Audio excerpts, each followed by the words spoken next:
Oi pessoal, tudo bem? Ralph Peter com vocês novamente, programa Livros em Revista, que vai ao ar toda quarta-feira às 19 horas, na nossa BCC Television. Sempre com o firme propósito de levar até vocês um bom entretenimento e sempre com um elevadíssimo teor de cultura. Cultura social, pessoal, administrativa, corporativa, que é o que teremos agora com a nossa ilustríssima Carla Vaz, uma pessoa, uma figura brilhante, além de tudo rigorosamente bonita, elegante, vocês vão ver só. Mas antes de passar direto para ela, eu quero agradecer novamente e enfaticamente os trabalhos técnicos da Betânia, Luciana e Márcio.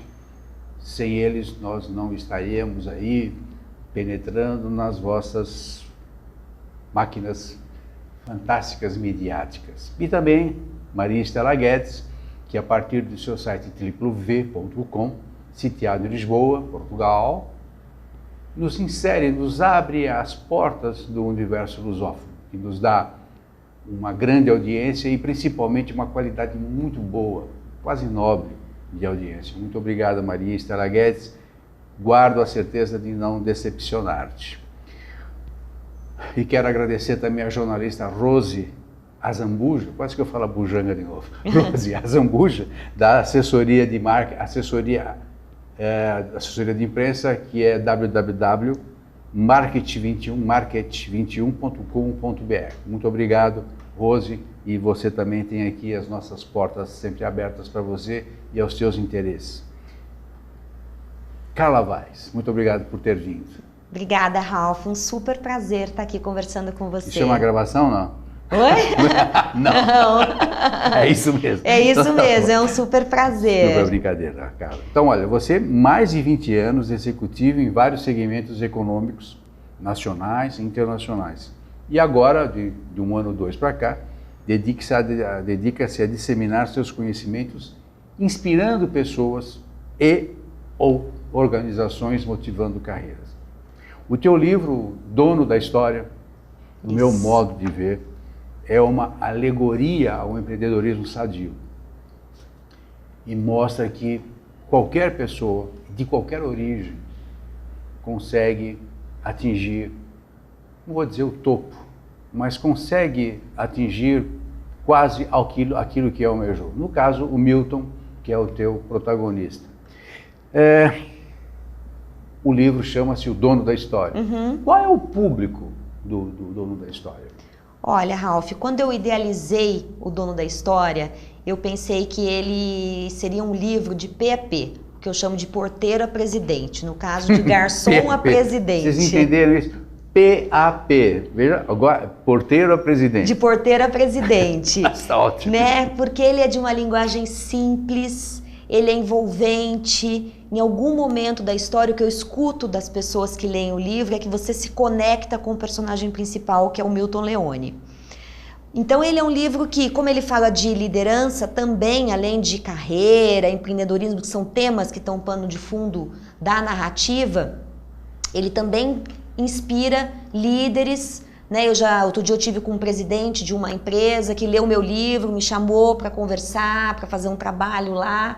Então é um livro abrangente, mas o principal leitor dele e que tem se encantado muito são os jovens, né? Entre 18 e 30 anos mais ou menos, 25, porque ele fala muito de carreira também. O Milton, o personagem principal do livro, ele começa a história perto dos seus 20 anos. Então o jovem se identifica muito com ele nessa fase da vida, onde tem muitos dilemas, muitas dúvidas, muitos sonhos e não sabe exatamente como trilhar uma carreira ou como seguir e conquistar os seus sonhos. E muitas quedas, né? E muitas quedas, muitos seios de altos e baixos, né? Então o livro tem, principalmente como público, o jovem aí entre 18 e 30 anos, mas ele fala com empreendedores, com líderes, presidentes de organizações, diretores, enfim, ele fala com muita gente. Teve jovem de 14 anos que já leu o livro e me escreveu, que gostou, que se apaixonou pelo Milton Leone. O jovem de 14 anos hoje equivale ao meu tempo de 25. Com certeza. Porque a massa de informação que um garoto de 14 anos recebe, seja na escola, seja em casa, seja na internet, e tarará, é absolutamente massiva. Com certeza. Então, um menino de 14 anos hoje é uma águia. Tem muito repertório. Além do ímpeto que ele tem, né? Ele tem muito repertório, ele tem muito conhecimento, né? Desde pequeno ele tem muita informação. Então hoje um jovem de 14, 15 anos, ele já nasceu na era da tecnologia. Então ele já nasceu num mundo completamente diferente do que nós. Nós, né? Não, porque você é muito mais nova do que eu, felizmente. Mas eu sou geração de transição. Também. Né? Eu não tinha telefone celular aos 20 anos de idade. E hoje, garoto de 6, 7 anos já tem telefone.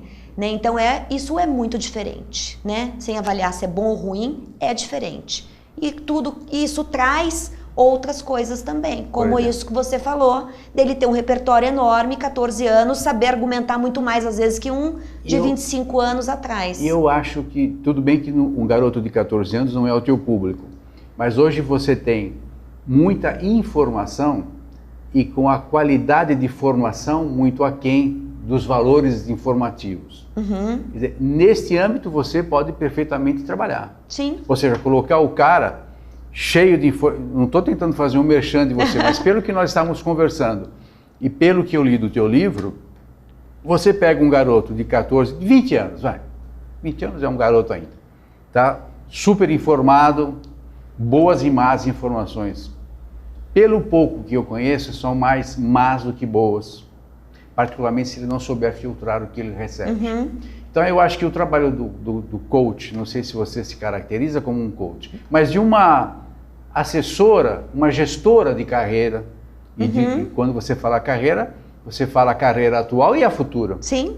Você indica, olha, você quer fazer o quê? Médico, então faça isso, isso, isso e aquilo. Claro, eu estou levando ao chão aquilo que você faz, mas só para que todo mundo possa entender. Sim. Então eu acho que nesse aspecto você também pode ter uma utilidade fantástica. Você ou alguém do teu âmbito, da tua formação, não é isso? Bom, em primeiro lugar eu não sou coach, né? Eu usufruo do benefício de ser coach. Eu faço a prática há muitos anos, aí 17, 18 anos, que eu faço porque eu acho que é fundamental para a gente poder ampliar a consciência, se conhecer, se trabalhar, ter autoconhecimento. Então, eu sou apaixonada, sou fã mesmo, né? Tem excelentes profissionais no mercado, mas essa não é a minha especialidade. Mas qual é então? Né? Então, hoje eu sou educadora. Educadora, trabalho com educação, né? Sou apaixonada por educação. Eu dou aula no MBA Executivo da Fundação Getúlio Vargas, já dei aula na USP também, né? E toda forma de trabalho que eu faço hoje, ela é educativa. Então, seja dando aula, escrevendo livro, consultoria, dando treinamento de liderança nas organizações, ou sobre comportamento, ou comunicação, que são áreas que eu atuo. Mas eu hoje sou uma educadora, né? Esse é o meu grande negócio e eu acredito muito na educação, Ralph, que é um caminho assim essencial pra gente, né? Eu falo que eu resolvi me dedicar à educação. Eu sou mãe de 2 filhas, tenho uma de 7 anos e uma de 10, porque eu quero muito que elas encontrem um país melhor quando elas crescerem. Uma idade dificílima. E você estava, há pouco antes de nós entrarmos no ar, você estava comentando da tua atividade de educação dentro de uma fusão de empresas e de carreira. Eu achei interessantíssimo. A nossa pauta já foi para o BEST, você percebeu, né? Obviamente, não tem jeito. Mas me conta para nós, aliás, isso que você acaba de dizer é muito importante. Importante, super, desculpe te interromper, super delicado, né? É um assunto delicado. Eu dou aula hoje de gestão de mudança e cultura organizacional também, que são as especialidades que eu adquiri como executiva e onde eu passei aí em algumas organizações e liderei processos importantes de fusões, aquisições e transformação de cultura. Então, quando você tem, por exemplo, uma fusão, você tem que fazer uma transformação de cultura, seja para uma cultura completamente nova entre as duas empresas que estão se fundindo, ou para que uma das duas culturas sobreponha a outra cultura. E quando a gente fala de gestão de mudança, nós estamos falando quando vai implantar um sistema, quando você tem que fazer alguma modificação que mexe na forma como as pessoas estão acostumadas a trabalhar e a realizar as suas funções. Porque eu digo que mexer cadeira, mexer sistema é fácil. O difícil é a gente lidar com pessoas. Né? A resistência estão nas pessoas e não nas coisas. E não vai existir um sistema bem gerido se não houver pessoas. Se não tiver pessoas. Aliás, não existem empresas se não existirem pessoas. Empresa é parede, tijolo. O que faz uma empresa ser boa ou ser ruim, entregar resultado ou não entregar resultado, são as pessoas que estão ali dentro. E cultura organizacional é isso, é entregar a estratégia. Então não tem cultura certa ou cultura errada. Tem a cultura que entrega os resultados de negócio da empresa. Então eu trabalho sempre focando os objetivos de negócio da empresa. Então esse é um trabalho que eu faço hoje como consultora e dou aula também dessas matérias em MBA.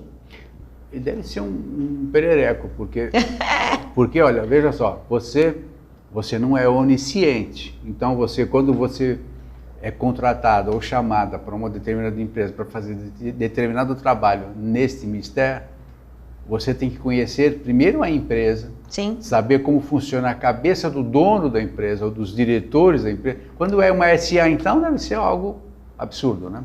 Então vamos trabalhar com a limitada grande. Uhum. Então você tem uma grande empresa limitada que está se fundindo ou recebendo a imposição de uma diretoria do exterior, por exemplo. Deve ser o teu caso do dia a dia. Aí você tem que conhecer as duas cabeças, sim, para depois descer um pouquinho, saber qual é o problema que existe e qual que haverá. Pô, é um negócio monstruoso. Quanto tempo demora? Imagina uma empresa com, sei lá, uma empresa média, 200 empregados. É que aí vai depender da atividade e tal. Né? É muito difícil. Você provavelmente me perguntar o que as pessoas me perguntam. Quanto tempo leva para fazer uma mudança? Por aí, mas isso é muito relativo. Não dá para depende saber. Do quanto o principal executivo da organização ou das organizações que estão fundindo, mas sempre fica um, então, o que o presidente tem como mandato, qual é o prazo que ele tem, qual é o investimento que ele pode fazer, não só do ponto de vista financeiro, né? Mas de tempo, a alçada dele, né? E o tamanho da modificação que precisa. Se é uma grande mudança que tem a ver com o DNA da organização, ela vai levar mais tempo.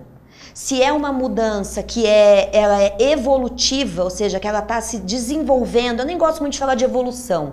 As pessoas têm dificuldade de falar a palavra mudança nas organizações porque elas têm muito receio de mudar, né? E querem ficar na zona de conforto porque o nosso cérebro faz isso com a gente. Ele joga a gente para a zona de conforto para poder economizar energia. Eu prefiro falar em transformação, porque evolução, coisa ruim também evolui. Já sabia disso? Quando você vai lá e um paciente morre, você vê no prontuário está escrito evoluiu para óbito. Então, eu nunca tinha pensado nisso, é isso mesmo. Evoluiu para óbito, né? Então evoluir nem não necessariamente é bom. Então agora o câncer cresce, o câncer cresce, evolui, dá metástase, perfeito, né? Então esse é um cuidado que a gente tem que tomar. Agora, quando a gente vai fazer um processo como esse, de transformar uma cultura, depende desses fatores. Então, o tamanho do investimento, não só de dinheiro, como eu falei, né?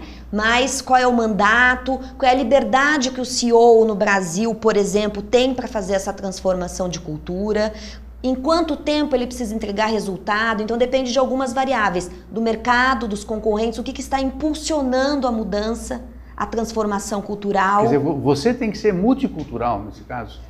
Não multicultural, mas ter uma alta empatia, né, para entender que existem formas diferentes de fazer. E esse é o maior aprendizado que eu trago na minha carreira depois de ter vivido algumas grandes fusões. Não tem cultura certa e cultura errada. Existe a cultura que vai entregar o resultado de negócio. E olha, Ralph, a cultura ela existe, querendo ou não. Tem CEO que não quer mexer, ou que não está pronto, não é o momento, independente da situação. Se ele não quer mudar, mas ela ele existe. Te chama? Por que ele te chama, então, se ele não quer mudar? Não, ele chama quando ele quer. Sim, mas é que às vezes ela existe e ele não gerencia, porque a mudança começa nele. E esse é um ponto importante. Tá. Bom. É igual, a maior paralelo que existe para mim entre liderança é pai e mãe. Então, se você quer ter alguma modificação no teu filho, você como pai, como mãe, precisa rever as suas atitudes, o seu comportamento e as suas crenças, porque a forma como você age passa a mensagem do que você valoriza ou não. E tem que ser um trabalho paralelo, né? Paralelo. Liderança é a mesma coisa. Então, o presidente de uma organização, como o primeiro homem ou primeira mulher, né, passa a mensagem do que é valorizado dentro de uma organização. A partir das mensagens que ele passa, ou ela, através das atitudes, de símbolos, de sistemas, né? Sistemas, por exemplo, de remuneração, sistema de contratação, não estou falando de TI. Símbolo, religião, símbolo, reunião, como é que as reuniões corporativas acontecem, almoça separado executivo do resto da galera. Então, tudo isso é simbólico dentro de uma cultura. Então, essas coisas vão dizendo o que o líder da organização valoriza e o que ele não valoriza. E assim as culturas vão sendo formadas. Né? Então, por exemplo, uma organização que fala que quer ter foco no cliente. Hoje eu escuto muito isso na missão das organizações. Temos foco no cliente. Quanto tempo a reunião de diretoria é dedicada a falar do cliente? Quanto tempo a reunião de diretoria escuta a voz do cliente que vem através de um saque ou através de ouvidoria? Quanto tempo é dedicado, as decisões são tomadas em relação ao cliente? Tempo é recurso escasso. Toda vez que eu dedico tempo a alguma coisa, é porque aquilo é valor para mim e é importante. E o vendedor é uma bela porta de entrada do que o cliente deseja. Né? Exatamente. Eu Agora, o vendedor é o nosso representante, literalmente. Se existe distância entre os executivos desse vendedor que está na frente com o cliente, não tem cultura de cliente. Cultura de cliente é quando todas as decisões internas da empresa são tomadas de fora para dentro, por exemplo, e não de dentro para fora. Isso é uma mudança enorme. Quem tem cultura de cliente, por exemplo, precisa acreditar que ouvir é mais importante do que falar. Tirou daqui. Tem que ouvir. Tem que ouvir, é lógico. Claro, você não pode falar, você tem que ouvir. Cultura de cliente tem ouvir, humildade. Assimilar e detalhar, e tomar ação. Lógico, claro. Então são nuances assim. Então a cultura de uma organização é formada dessa forma. Aquilo que eu faço, que eu acredito, transforma em ação. E o que deve ser feito. E o que deve ser feito. Isso para cultura de cliente, inovação, a gente tem vários tipos de cultura. De novo, não tem certo e errado. Tem a cultura que entrega a estratégia de negócio. E você, mulher, dita frágil, né? Com essa força toda, com esse poderio, com essa... que você se impõe naturalmente. Obrigada. Como é que você é recebida, via de regra? Nas empresas, hoje como consultora... Ralph, eu acho que a trajetória profissional que eu construí, ela é muito sólida, né? Então eu tive uma carreira realmente já que tá eu fui boca a boca. Galgando degrau a degrau, e hoje, até quando eu dou orientações de carreira para as pessoas, eu falo, a gente se retrata no que faz. E ao longo da história, você mostra quem você é. Se o que você fez para de pé, é sólido, e aí ninguém derruba.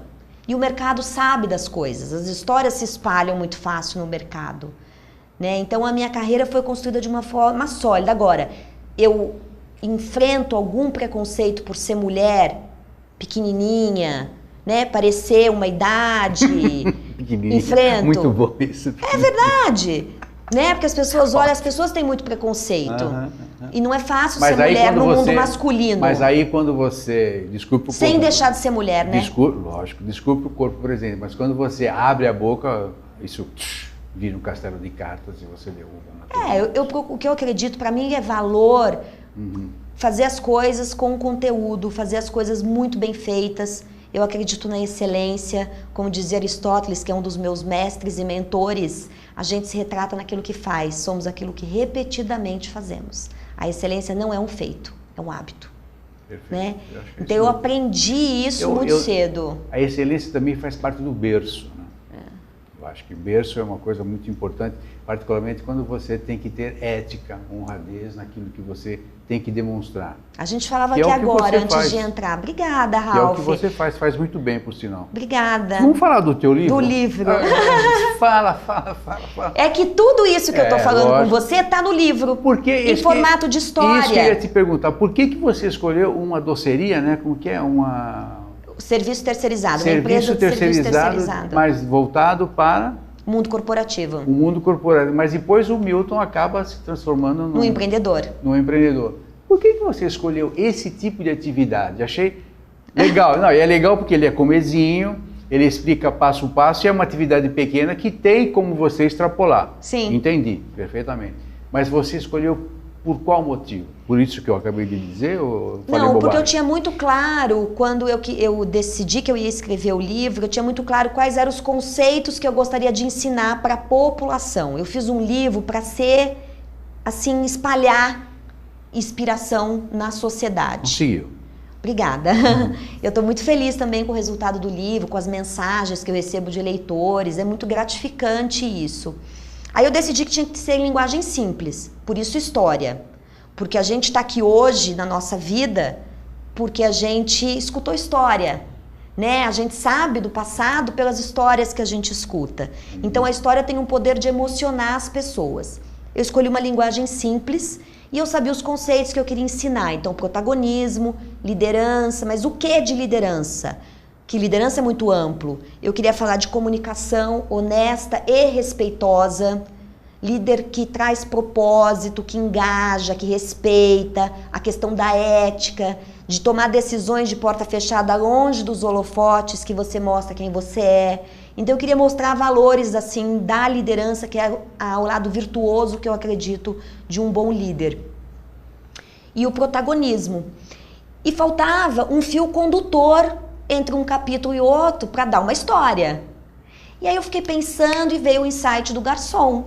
Eu falei, puxa vida, quem que no ambiente corporativo entra na sala de reunião do presidente, do acionista, e quando você está longe do poder, né, que você está começando a tua carreira, eu mesma tive isso, fantasia, o que esses caras discutem de porta fechada? Como é que se toma uma decisão?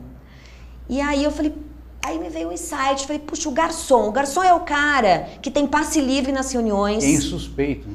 Insuspeito, escuta tudo. Ele fica dentro de workshop, por exemplo, e eu cansei de ver isso na minha vida corporativa, né? Que ele fica lá o dia inteiro para servir muitas vezes, então ele aprende, se ele quiser aprender. E aí eu coloquei o perfil do Milton Leone como uma pessoa ávida pelo aprendizado. Então o aprendizado estava ali à disposição dele, como está à disposição de todo mundo hoje. Né? Aprendizado hoje, a educação, um monte de coisas novas que tem, está à disposição de todo mundo, basta a gente querer, a gente aprende com qualquer pessoa, em qualquer lugar, tem que estar com a antena ligada. E o Milton é esse cara, né? Ávido pelo conhecimento, fica ligado o tempo todo no que acontece e ele anota tudo. Perfeito. Né? Então ele tem o bloco de anotação, tem as ilustrações, ao final de cada capítulo tem uma ilustração que traz o resumo daquele capítulo para aquele leitor que é mais visual. Porque eu também estudei modelos mentais e eu criei um livro, por isso que eu falo de PAP. Então eu usei dos recursos que capturam diferentes tipos de modelo mental, para que ele pudesse engajar várias pessoas realmente na sociedade.